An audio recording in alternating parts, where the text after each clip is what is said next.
Eh, Halo, saya Haris Wijaya, NPM 2012-240022. Eh, Dalam video ini saya akan membacakan tentang internet dan jaringan yang didampingi oleh Bapak Hengki Honggo. Internet membawa perusahaan yang sangat besar pada segala bidang.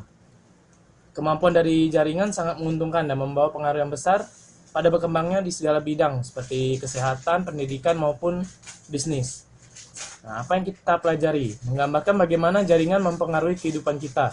Aturan networking data pada human network. Identifikasikan komponen kunci pada jaringan data. Mengidentifikasikan kesempatan dan tantangan yang ditimbulkan oleh convergent network. Seperti yang tadi saya jelaskan, jaringan itu dapat mensupport kehidupan kita. Seperti contohnya memperbaiki kualitas hidup, pentingnya komunikasi, bagaimana cara kita berkomunikasi dengan saling berhadapan maupun dengan menggunakan multimedia.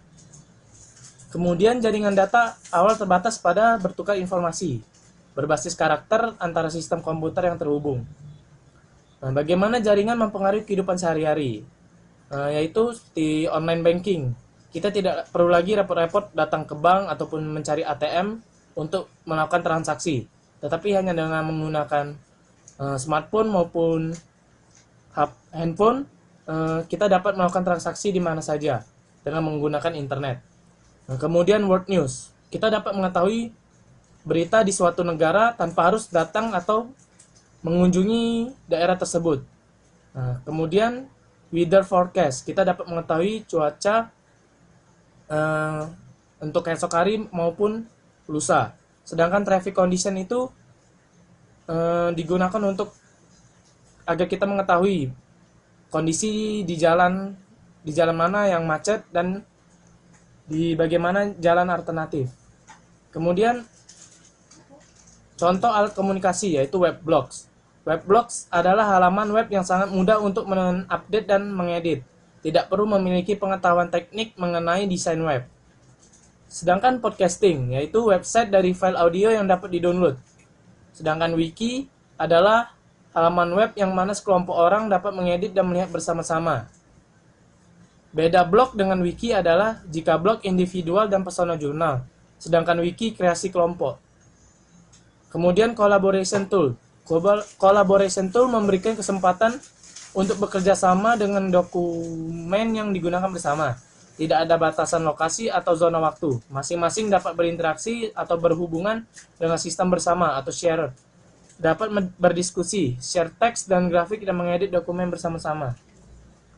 Kemudian dalam jaringan dapat mensupport dalam sistem pembelajaran seperti kalau pembelajaran tradisional itu textbooks maupun instruktur. Nah, kemudian online course dapat terdiri dari voice, data, dan video dan bisa kapan saja dan dari mana saja dapat diakses pelajar. Kemudian blended course yaitu kombinasi antara tradisional dan online course. Kemudian e-learning dan online distance learning.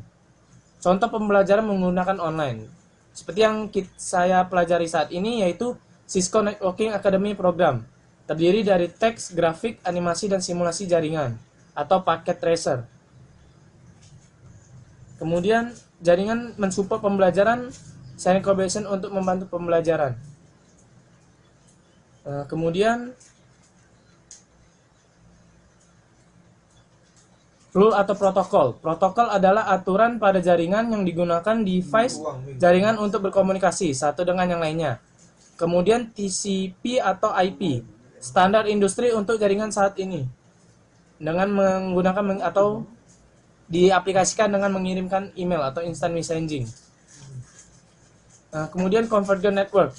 Convergent network adalah pasal awal membangun intelligent informasi network. PASA itu adalah konsolidasi aplikasi ke integrated network device. Tidak hanya voice dan video ditransmisikan melewati jaringan yang sama, tetapi juga dapat melakukan telepon switching dan video broadcasting pada device yang sama, yang melewatkan musik melalui network, high quality application functionality, dan reduce cost. Sekian dari video saya hari ini. Terima kasih.